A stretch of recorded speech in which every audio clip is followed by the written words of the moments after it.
സംരക്ഷിത സ്മാരകങ്ങളായ മുസ്ലിം പള്ളികൾക്ക് 1991 ആരാധനാലയ സംരക്ഷണ നിയമം ബാധകമാകുമോ എന്ന കാര്യം പരിശോധിക്കുമെന്ന് സുപ്രീം കോടതി വ്യക്തമാക്കി.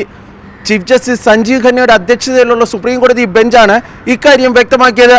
മധുരയിലെ കൃഷ്ണ ജന്മഭൂമി ഷാഹി ഈദ്ഗാഹ് മസ്ജിദ് കേസ് പരിഗണിക്കുന്നതിനിടയിലാണ് സുപ്രീം കോടതി ഇക്കാര്യം വ്യക്തമാക്കിയത്.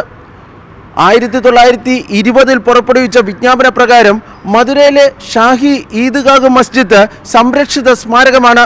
അതിനാൽ തന്നെ 1991 ആരാധനാലയ സംരക്ഷണ നിയമം ഈ മസ്ജിദിന് ബാധകമായിരിക്കില്ല എന്നാണ് ഹിന്ദു വിഭാഗം പറഞ്ഞത്.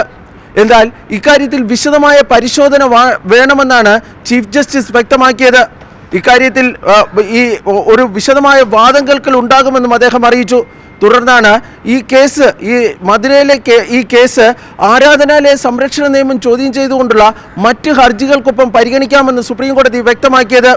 ഏതായാലും സംരക്ഷിത സ്മാരകങ്ങളായ മുസ്ലിം പള്ളികൾക്ക് ആരാധനാലയ സംരക്ഷണ നിയമം ബാധകമാകുമോ എന്ന കാര്യത്തിൽ സുപ്രീം കോടതി എടുക്കുന്ന തീരുമാനം അതിനിർണായകമാണ്. പ്രത്യേകിച്ച് സമാന സ്വഭാവമുള്ള മറ്റ് മുസ്ലിം പള്ളികൾക്ക്, അതായത് ഈ സംരക്ഷിത സ്മാരകങ്ങളായ മറ്റ് മുസ്ലിം പള്ളികളെ സംബന്ധിച്ചിടത്തോളം ഇക്കാര്യത്തിൽ ഉണ്ടാകാൻ പോകുന്ന വിധി അല്ലെങ്കിൽ ഇക്കാര്യത്തിൽ സുപ്രീം കോടതി സ്വീകരിക്കുന്ന നിലപാട് അവരുടെ ഭാവിയെ സംബന്ധിച്ചിടത്തോളം അതിനിർണായകമായിരിക്കുമെന്ന കാര്യത്തിൽ ഒരു തർക്കവുമില്ല.